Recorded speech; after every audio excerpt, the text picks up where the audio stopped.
আসসালামু আলাইকুম, Nargis cooking blog চ্যানেলে আপনাদের আবার স্বাগত। আবারও নিয়ে চলে এলাম আপনাদের সামনে একটি নতুন রেসিপি নিয়ে।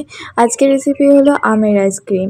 যেহেতু এখন পাকা আমের সিজন, তাই আমি পাকা আমের আইসক্রিম বানাবো।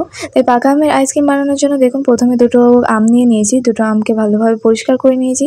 পরিষ্কার করে নেওয়ার পর পাকা আমের পেছনের যে অংশটা আছে সেটাকে আমি কেটে নেব। কেটে নেওয়ার পর সেই পেছনের অংশটা আমি ফেলবো না। দেখুন, আমি পেছনের অংশটা রেখে দিলাম, কারণ এটাই আমার লাগবে। এবার আমের ভেতরের আটিটি আমি ভালোভাবে বের করে নেব। আপনারা খুব সাবধানে বের করবেন, যাতে আমের বাইরের অংশটা কেটে না যায়। তাই আমিও খুব সাবধানের সাথে এটিকে বের করে নিচ্ছি। এবার আমের কাতটি দিয়ে আমি একটি মিশ্রণ বানাবো। তাই প্রথমে আমের কাতটা দিয়ে দিলাম। আমের কাতের মধ্যে দিয়ে দিলাম চিনি। আপনারা যে পরিমাণে চিনি বা মিষ্টি খেতে পছন্দ করেন সেই পরিমাণেই চিনিটা অ্যাড করবেন। তারপরে দিয়ে দিলাম পাউডার দুধ।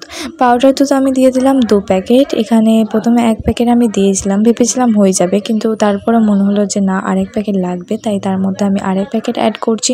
আপনারা চাইলে 1 প্যাকেটও অ্যাড করতে পারেন। আমি 2 প্যাকেট অ্যাড করেছি, যাতে আরও সুন্দর হয় খেতে মিশ্রণটা।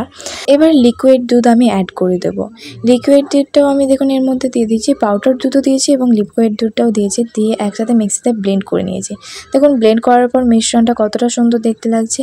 এই মিশ্রণটা এবার আমি আমের ভেতরে ঢেলে দেবো। দেখুন, আমের ভেতরে ঢেলে দিচ্ছি। প্রথমে একটি জায়গার মধ্যে নিয়ে আমের কাতটা ভালোভাবে আমের ভেতরে দিয়ে দেব।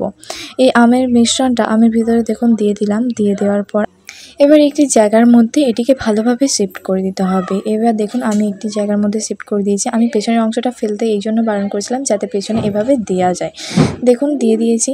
দেওয়ার পর একদিন পর আমি ফ্রিজ থেকে আমটিকে বের করেছি। দেখুন, আমটি কতটা ভালোভাবে জমে গেছে। আমটি এবার কেক ছিলে নেওয়ার পালা। খুব সাবধানে আপনারা ছিলে নেবেন।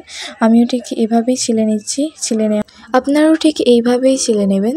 নেওয়ার পর দেখুন আমটা কত সুন্দরভাবে জমে গেছে। আমিও ঠিক এইভাবে পিস পিস করে নিচ্ছি। আপনারাও ঠিক এইভাবে পিস পিস করে নেবেন। এইভাবে একবার হলেও বাড়িতে ট্রাই করবেন, এবং বাচ্চাদেরকে যদি বানিয়ে দেন, বাচ্চারা অনেক খুশি হবে। বাইরের আইসক্রিম খাওয়া চেয়ে এভাবে বাড়িতে তৈরি করে খাওয়া বাচ্চাদের দিলে বাচ্চারা অনেক খুশি হবে এবং বাচ্চারা অনেক রোগমুক্ত থাকবে। তাই আজকে আপনাদের সামনে ঘরোয়া পদ্ধতিতে পাকা আমের আইসক্রিম বানিয়ে দেখালাম।